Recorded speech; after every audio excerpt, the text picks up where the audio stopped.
Bonjour à toutes, bonjour à tous, bienvenue à cette révision sur les probabilités et plus précisément sur la loi binomiale.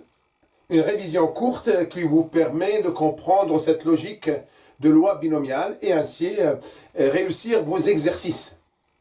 Il faut savoir que la loi binomiale, ce ne sont pas seulement des exercices théoriques qu'on apprend au lycée ou à l'université, parce qu'en réalité, on applique bien la loi binomiale dans la vie de l'entreprise. À titre d'exemple, un domaine que je connais bien, c'est dans le domaine de la qualité.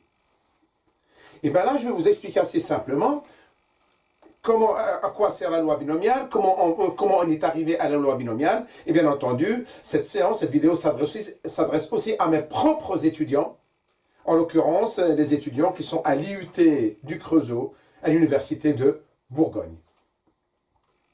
Alors, la loi binomiale, on y est arrivé après qu'on a rencontré des difficultés à trouver des solutions quand on fait appel, certainement ce que vous connaissez, l'arbre de Bernoulli ou Bernoulli.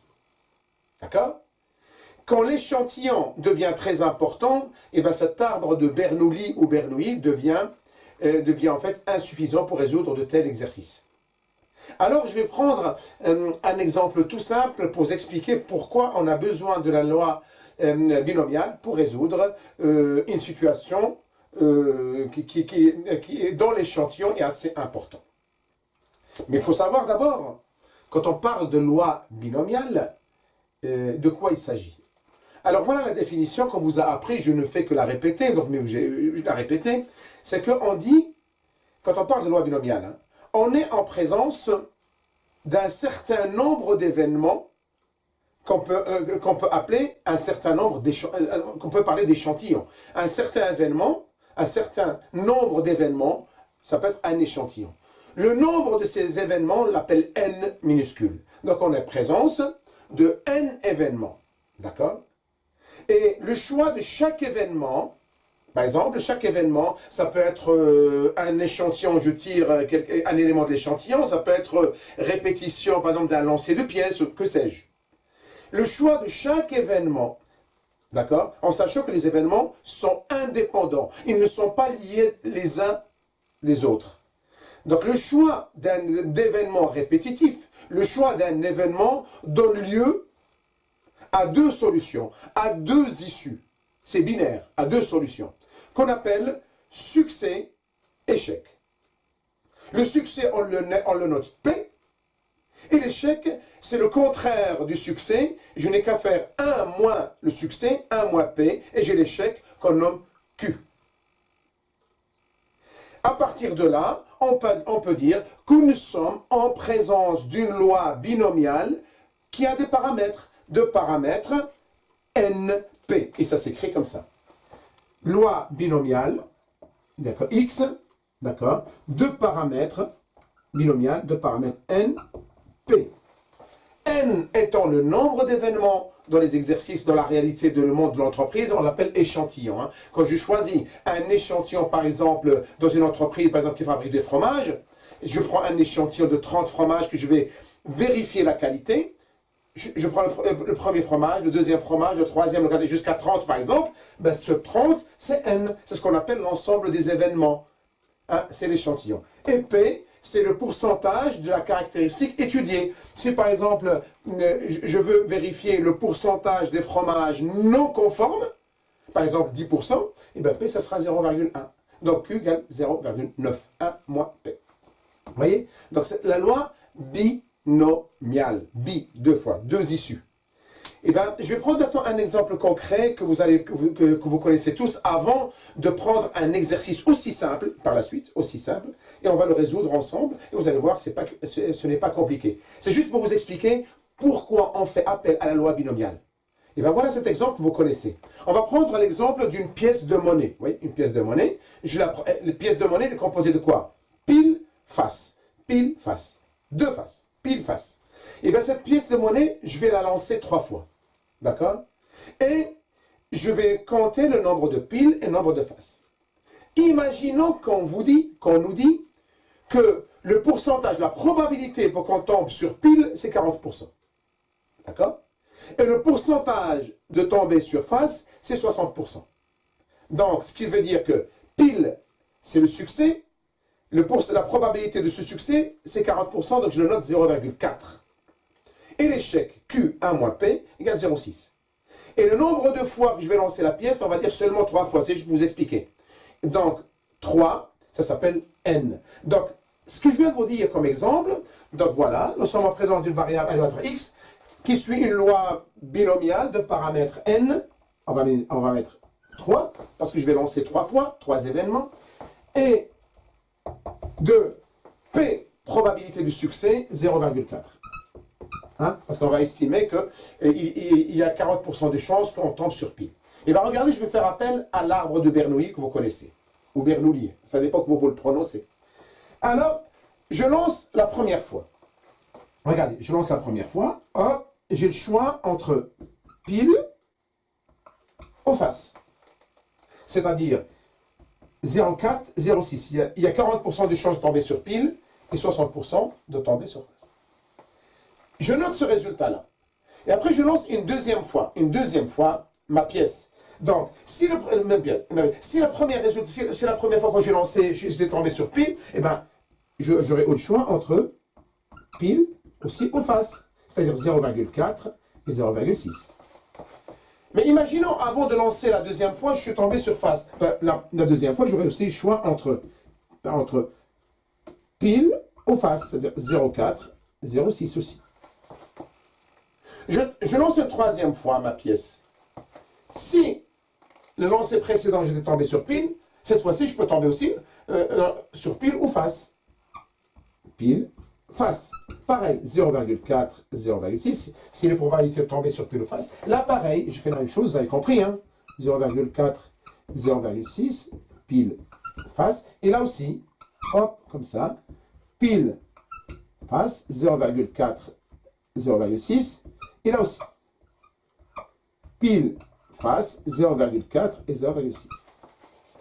Vous voyez, donc là, j'ai lancé 3 fois. Et ça, c'est les différentes possibilités, résultats, sur lesquels je peux tomber en lançant ma pièce de monnaie. Et bien maintenant, si je veux m'intéresser, en fait, au résultat pile.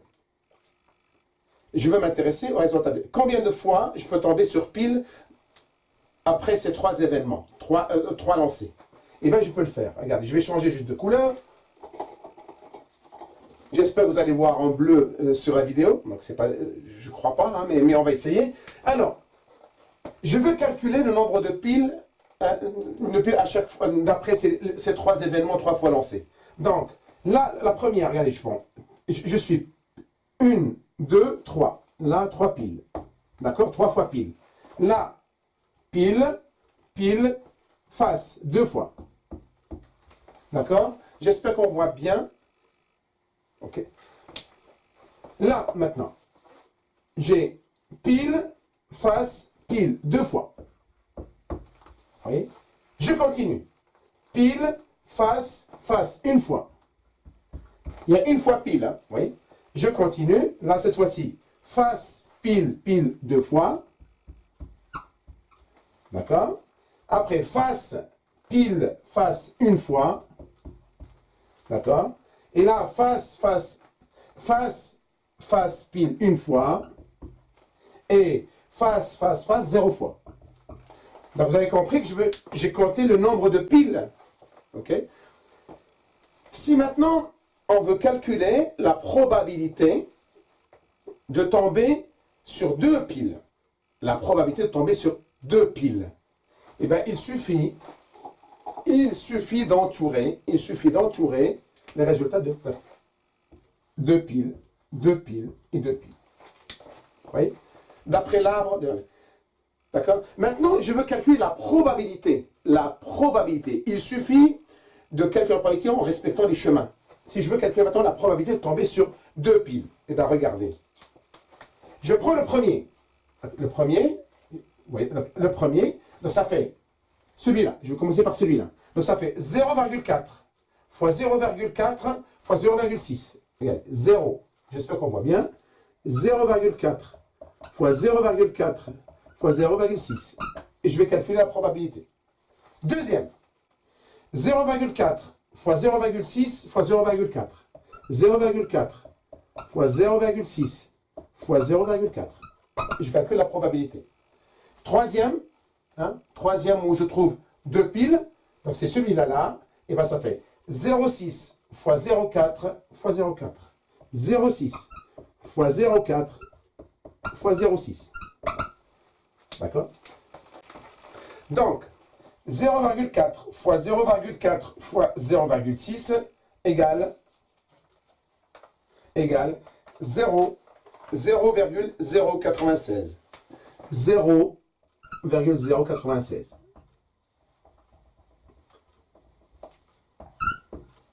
D'accord? 0,4 fois 0,6 fois 0,4, c'est la même chose. 0,096. Et celui-là, pareil. 0,6 fois 0,4 fois 0,6, c'est 0,96.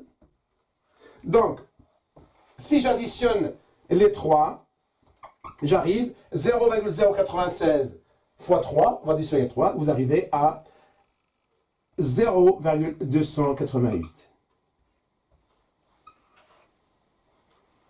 Vous voyez? Donc, la probabilité de tomber sur deux piles en sachant que je lance ma pièce 3 fois et en sachant que la probabilité de tomber sur pile est 40% et face 60%, et bien la probabilité c'est 28,8%. D'accord? Alors ça c'est simple quand on a 3 événements. On lance 3 fois. Mais imaginons que je lance ma pièce 20 fois. Le tableau ne me suffit pas pour faire tout mon arbre. C'est énorme. Je ne pourrais pas arriver à faire mon travail correctement. En plus, avec toutes les erreurs possibles,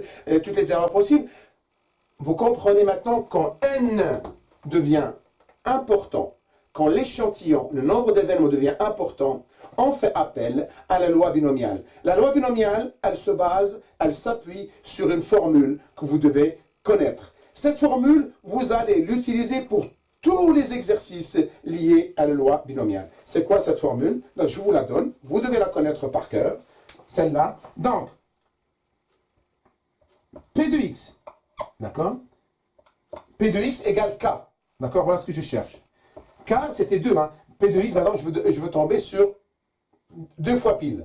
Égale à quoi? Et bien là, combinaison. K, N. N étant l'échantillon. Multiplié par P. P étant le pourcentage du succès qu'on vous donne dans l'exercice. Exposant K à la puissance K, multiplié par Q, Q étant l'inverse de P, 1 moins P, à la puissance quoi? Exposant quoi? N moins K. Voilà la formule que vous devez connaître. Et à partir de cette formule-là, on a le résultat directement. Ça veut dire, au lieu de faire tout ça, mais regardez, si je calcule P de x égale 2, oui, c'est ce que je veux trouver. Et bien, si je remplace K par 2, normalement, j'arrive au même résultat. Donc, on trouve quoi? P de x égale 2, c'est quoi? Donc, 2, combinaison 2, parmi les 3 événements, N. 2 parmi 3. Multiplié par P, 0,4. D'accord? Exposant 2. Multiplié par 1 moins P, c'est-à-dire 0,6, 1 moins 0,4, 0,6, exposant à la puissance N, 3, moins 2, moins K, 2. Et là, on arrive au même résultat. D'accord? Donc, je vais effacer un peu, je vais effacer là, et je vous montre le résultat. Ça, regardez, donc je vais effacer là. Rappelons-nous, c'est 0,288. 0,288, je dois arriver à la même chose.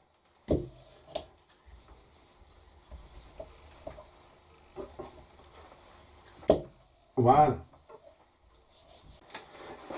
Vous voyez, j'ai gardé exprès le résultat 0,288 pour comparer.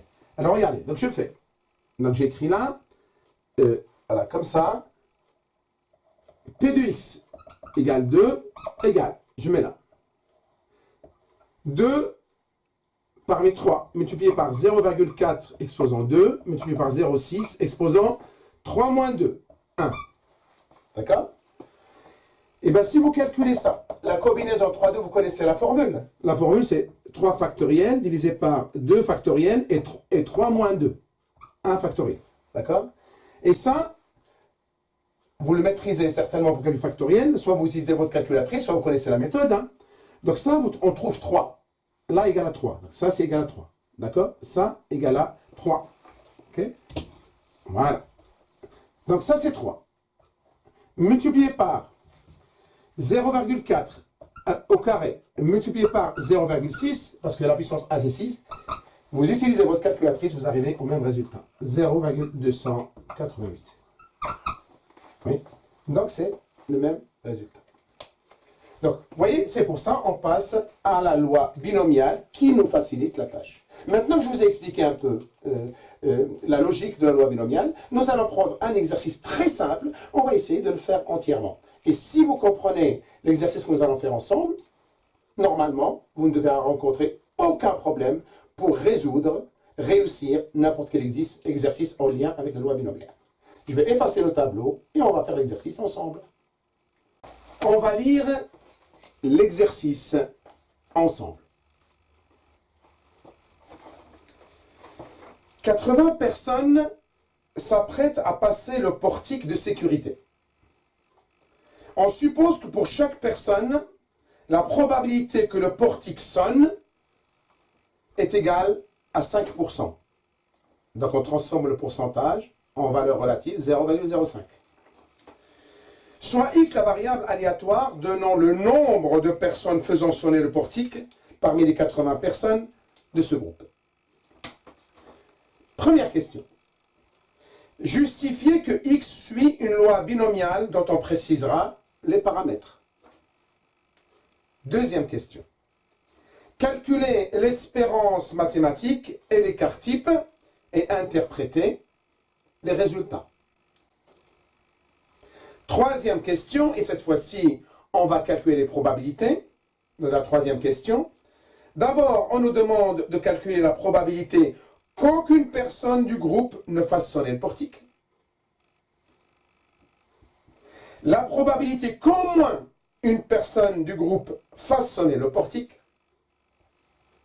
La probabilité qu'au maximum 2 personnes fassent sonner le portique. Et la probabilité qu'au moins 2 personnes fassent sonner le portique.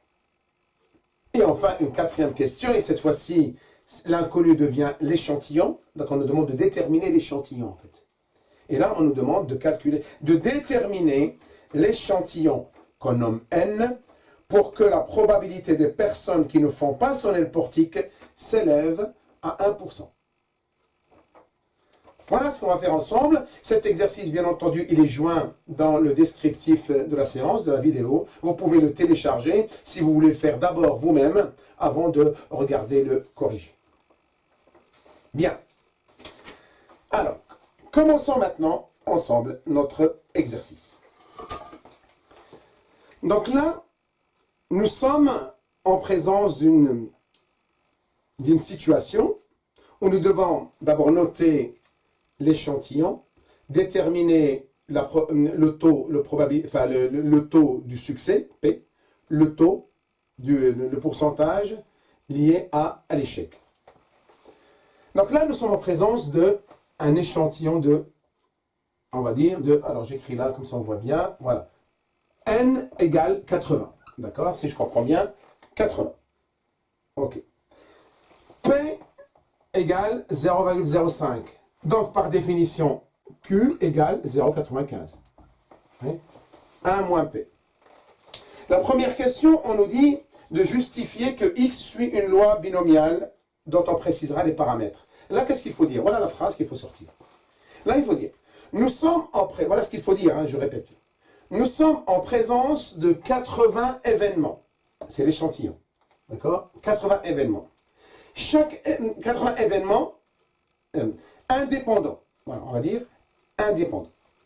Chaque événement donne lieu à un succès qui s'élève à 5% et un échec de 95%. Nous sommes alors en présence d'une loi binomiale de paramètres NP 80,005.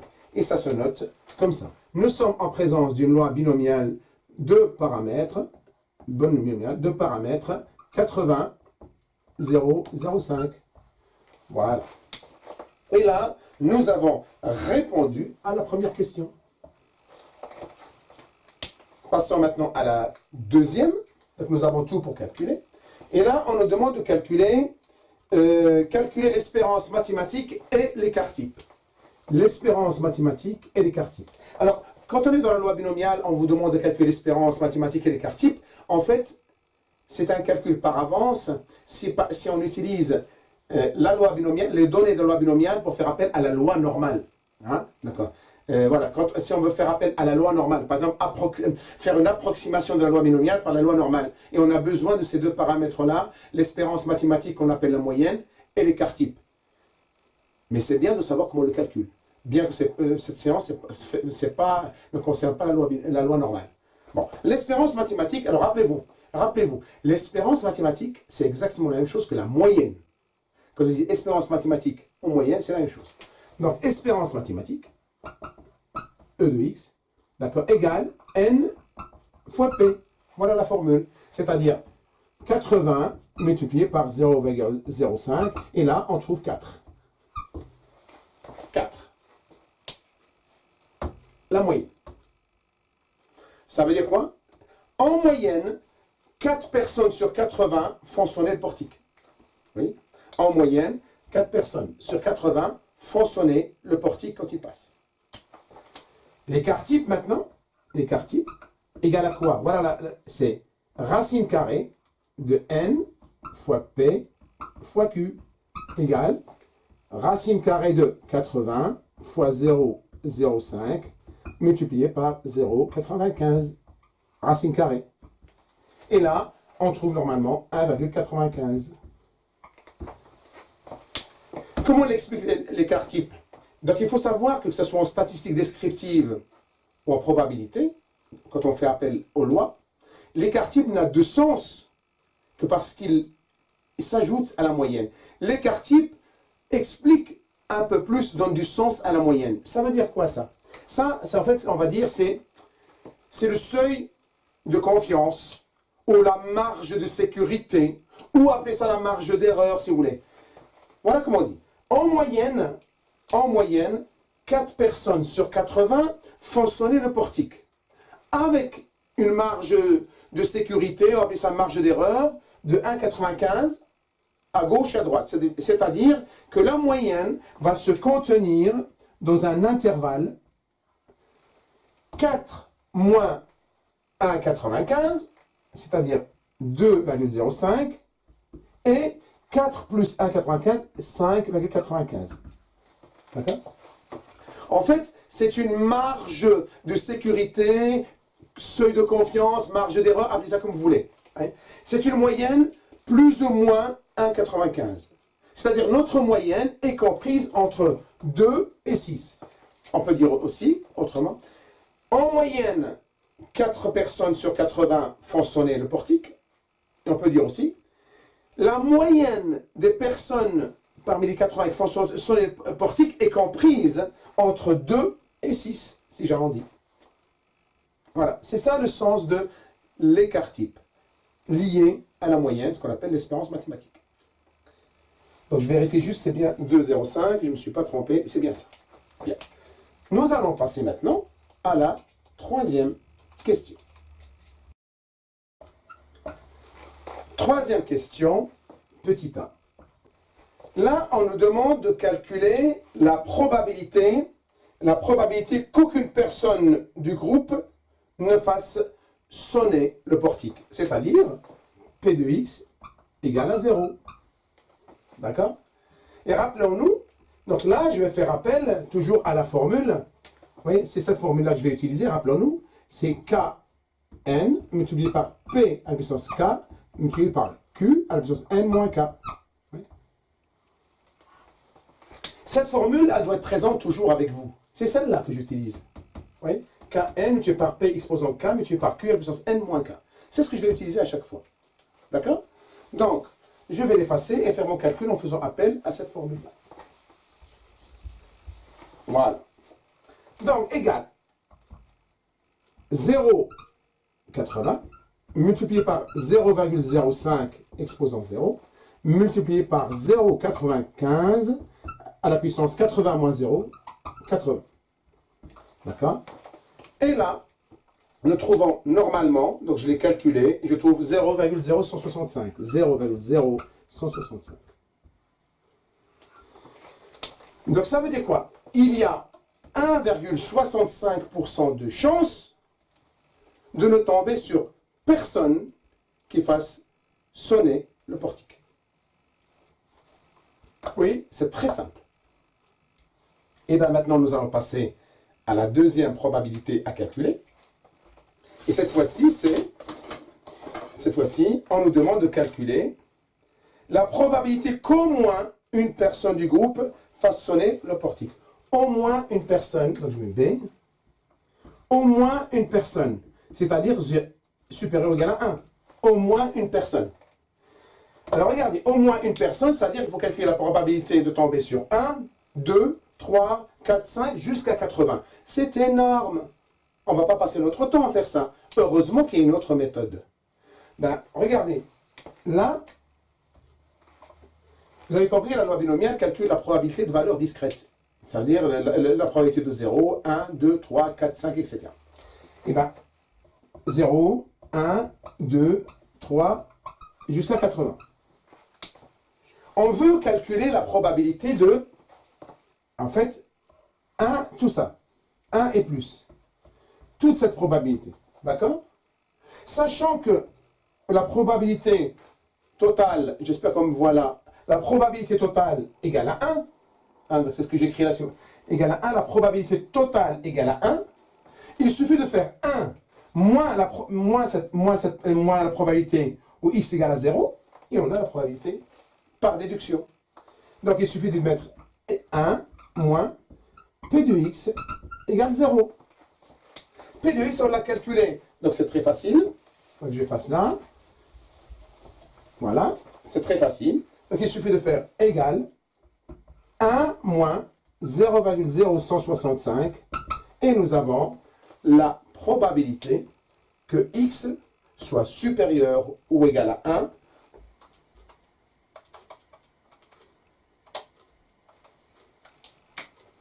égale 0,98 350.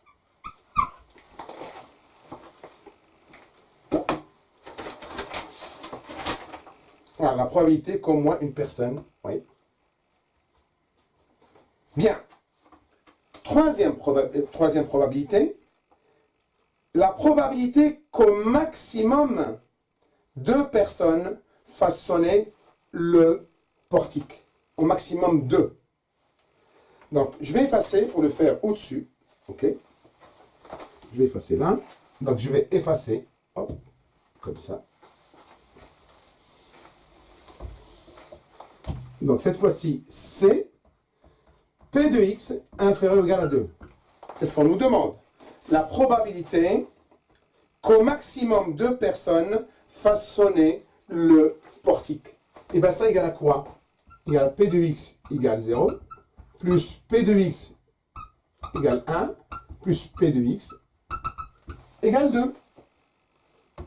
Oui? Donc, le P de x égale 0, on l'a calculé. Le P de x égale à 1. Donc, il faut le calculer. Et P de x égale 2, il faut le calculer. Donc, le P de x égale à 0, on le sait. Hein? Donc, on l'a déjà calculé. Donc, on avait trouvé, si je ne me trompe pas, on avait trouvé 0,0165. Ce qui me reste, c'est P de x égale à 1 et P de x égale 2. Donc, je calcule P de x égale 1 d'abord. Ça fait 1,80 multiplié par 0,05 exposant 1. Je l'écris bien. Multiplié par 0,95 à la puissance 80 moins 1, 79. Je calcule ça. Après, je dois calculer P de x égale 2, c'est-à-dire 2,80 multiplié par 0,05 exposant 2, multiplié par 0,95 exposant 80 moins 2, 78.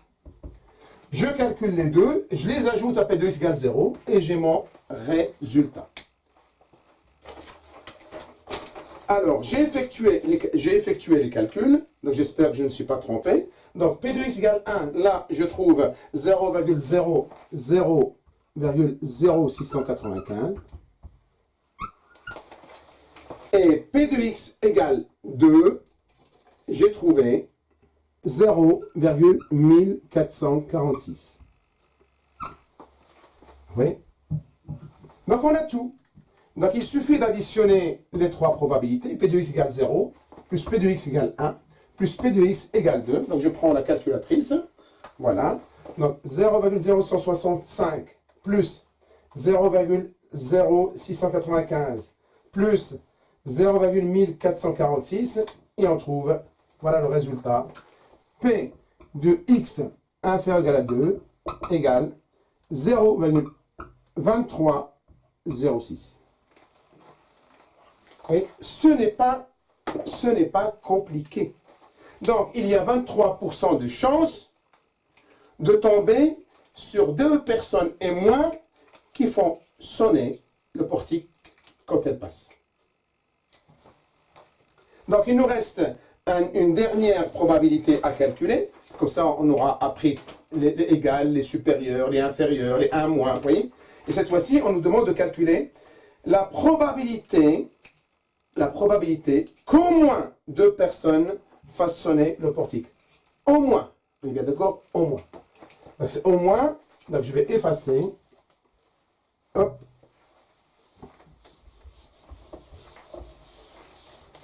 La probabilité P de x, au moins 2 personnes, c'est-à-dire 2 supérieur ou égal à 2. Et là, on l'a compris hein, juste avant. Je ne vais pas calculer la probabilité de 2, 3, 4, 5 jusqu'à 80. Je peux utiliser la méthode ingénieuse par l'inverse. Il suffit de faire égal 1 moins P de x inférieur à 2. Je peux l'écrire aussi 1 moins P de x inférieur ou égal à 1. Je peux le calculer aussi égal à 1 moins P de x égale 0 plus P de x égale 1. Oui. Et là, on a tous les résultats, on les a calculés juste avant. Mais il suffit de remplacer, donc ça fait 1 moins. Et là, P de x égale 0. On a trouvé, si je ne me trompe pas, on avait trouvé 0,0165 plus P de x égale 1. On avait trouvé 0,0695. J'espère que je ne me trompe pas en recopiant. Et bien maintenant, vous prenez votre calculatrice et vous calculez. 1 moins 0,0165 moins 0,0695. Attention, faites attention, quand vous enlevez les parenthèses, hein, le plus là devient moins. Ok?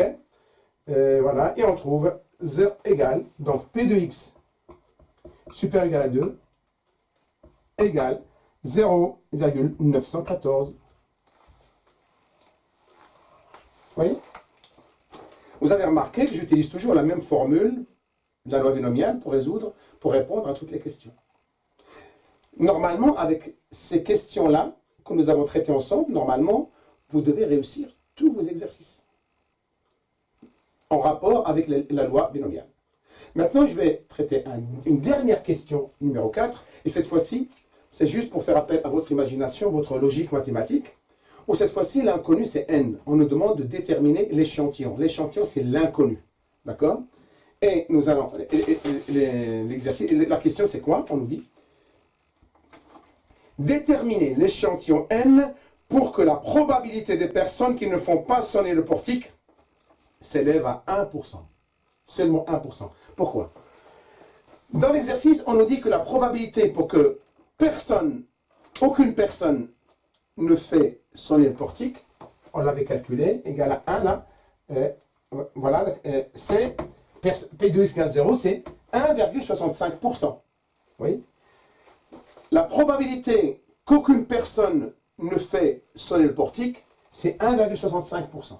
Nous, on veut seulement 1%. Donc, la question, c'est sur quel échantillon il faut prélever, quel échantillon il faut étudier. Donc, l'inconnu, c'est n. Et c'est ce qu'on va faire maintenant, et on terminera avec notre exercice.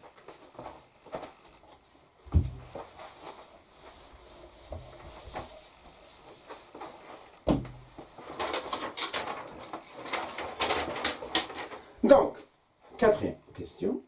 C'est-à-dire, P de x égale 0. Aucune personne ne fait sonner le portique. On veut que sa probabilité soit égale à 0,01. 1%. D'accord? L'inconnu, c'est n. Donc, je l'écris. 0 parmi n. n est en échantillon inconnu. Multiplié par 0, on garde les mêmes paramètres. Hein?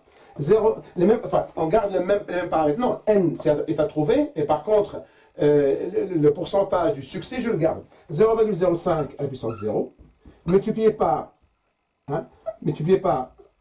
0,95 à la puissance n, que je ne connais pas. Ça égale 0,01. Ça, c'est toujours 1. Ça, quand c'est exposant 0, c'est toujours 1. Qu'est-ce qu'il me reste? 0,95 exposant n égale 0,01. Vous voyez, je l'écris là. 0,95 exposant n égale 0,01. Et là, pour trouver l'exposant n, je fais appel au logarithme népérien.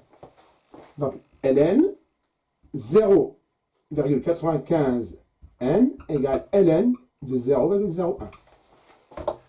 0 ln de 0,95 exposant n, puissance n, égale logarithme népérien de 0,01. Je développe. Je passe n de l'autre côté. Ça devient n ln de 0,95 égale ln de 0,01. Vous me suivez? Et bien, n égale à quoi? N égale à quoi? Ben, égale ln logarithme népérien de 0,01 divisé par logarithme népérien de 0,95. ln 0,01 divisé par ln 0,95. Et là, vous arriverez à n égale 90. J'espère qu'on voit bien le 90. Donc, l'échantillon, au lieu qu'il soit de 80, il doit être de 90. Ce qui me permet de trouver une probabilité de 1% pour qu'aucune personne ne fasse sonner le portique. Donc, vous voyez, j'ai pris le temps, pour vous expliquer un peu la loi binomiale.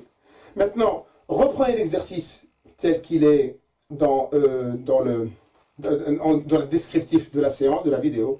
Faites-le, refaites-le et après regardez le corriger. J'espère ne pas m'être trompé dans les chiffres, mais en tout cas, si je me trompe, si je me suis trompé, vous avez compris la logique. Je précise qu'il y a une autre séance qui date de quelques années maintenant. Je ne l'ai pas regardée depuis. Il y a certainement un ou deux autres exercices que vous pouvez faire sur la chaîne en rapport avec la loi binomiale.